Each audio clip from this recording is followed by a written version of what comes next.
nnyo nti abayimbi be bavaako obuzibu okirowoozaako ki? Ekyeddogo sikikiririzaamu nze kuba nze ndimukkiriza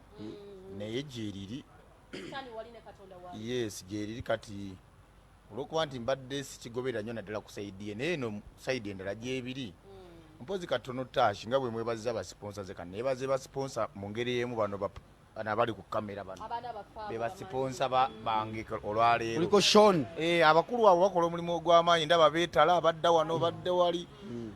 producer mwebale nnyo n'omukulu manager wammwe mwami Danstan Busulwa ate n'okuvayo ne idea eno ey'okuddiza ku bantu community outreach enkola eno kati mwe mugikulembedde kirungi nnyo era abo tuba tutambule ebweru abantu basiima Palaso tagenda kukyukamu wadde ku ddogo anti ddogo mbadde ndi maze ddogo eri Isirayiri ate olw'okuba nti ddogo nafu siriwa nnyo nnyo osuubira bano abayimbi oyiba tugeze nti byaddala nga otugambye nti oli musajja omukkiriza buli mukkiriza ne mubapromota nawula bagamba mbu gyebiri nezi munyenyesa si bapromota wali ne Katonda wali advice kikale nga gwe promota gy'oyinza okuwa abayimbi bano abakkiriza nti waliwo eyandoga gundi yandoga okyogerako eddogo esooka kya byonna gwe bwokkiriza oba onafu oba kiba mu mentalite yo ojja kuba weenafuya odde mu kubeera nga weekomomma oba onfuna bulungi tokkiriza nti eddogo gyeriri nywerera ku Katonda. Yes, that is my point about that. So ekya Palaso nakyo Palaso nze nja mugeraganya ne Alien Skin mugeraganya kumugagga yakola sente ze neziwera none yazibba mu mwezi gumu omwezi gumu azimalawo ng'oli yakola sente ze nesigala nga wezi omuyimbi ng'akyatimbibwa ku kipande bw'omu n'abantu ne bajja okumulaba tomugeraganya nga kuba n'abantu bazze ku TikTok. Yes. Okay. Ekintu ky'eddogo nga tetunnakivaako twalabyeko omuyimbi Carol Nantongo kize kitrendinga the whole week twalabyeko omuyimbi Jera Kingdom olunaku olw'eggulo live ku Kawonye mu program ng'atugamba nti abantu abasiba emibiri kate bamutte bamulemese industry okumala omwaka omulamba. Do you believe in Mulogo actually? Sikiririza mu ddogo ate mbadde nsaba ekyo ekibuuzo ekitandise kikome kuba bw'onyumya emboozi ng'ayitayo emyaka nga 10 emabega enaku zino bw'ojja mu kamera tonyumya mboozi byayita amabega wawona tolaga nti n'omwana omuto bajja mugoba ku stage bamuloge ajja kugwa bibi agambe nti nange kyakabandoze osegeera ezo emboozi ezayita oba baakuloga ate teri muntu amanye eddogo nga siki otegera otya nti baakuloga nga tewaloga nga toli mulogo so kati enkola gye mugamba nti basimanya bandoga kola bintu byo bolemu okukola ng'olemeddwa okukolera emikono gyo n'odda mu kulowooza nti kirabika olwala mu katono kirabika eddoboozi lyange baali kutte mu bannange okitegeera musimanya bandoza ki kati ndowooza lwaye yakitandise n'omulala najja n'abalala nno gye bali waliwo neggula yaŋŋambye taaki nno nanga abayimbi abo baali bankola bubi toba music yannema bw'oyogedde ekiboozi kyoyo ani yejjera n'ogamba nti Sugar Mami ye yakola ki kati olaba nti oli Sugar Mami yamukwatamu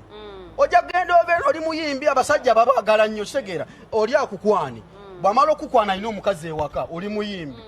oli bwana owebweru bwakubwa nakuba eddogo ng'otandika okugamba kirabika gundi Sean oyo yandoga olwokuba tuli mu industry bamikwano ey'emboozi bwe bayaggwa abayimu kyalina interviews okunyumya ate actually tubawanya ebitiibwa divorce yabagambye miliyoni divorce n'ekirala mulimu omuntu gw'olaba ogamba aba people respect you enough nti mulimu n'ebizibu bambi babi balina okusirikira mu nnyumba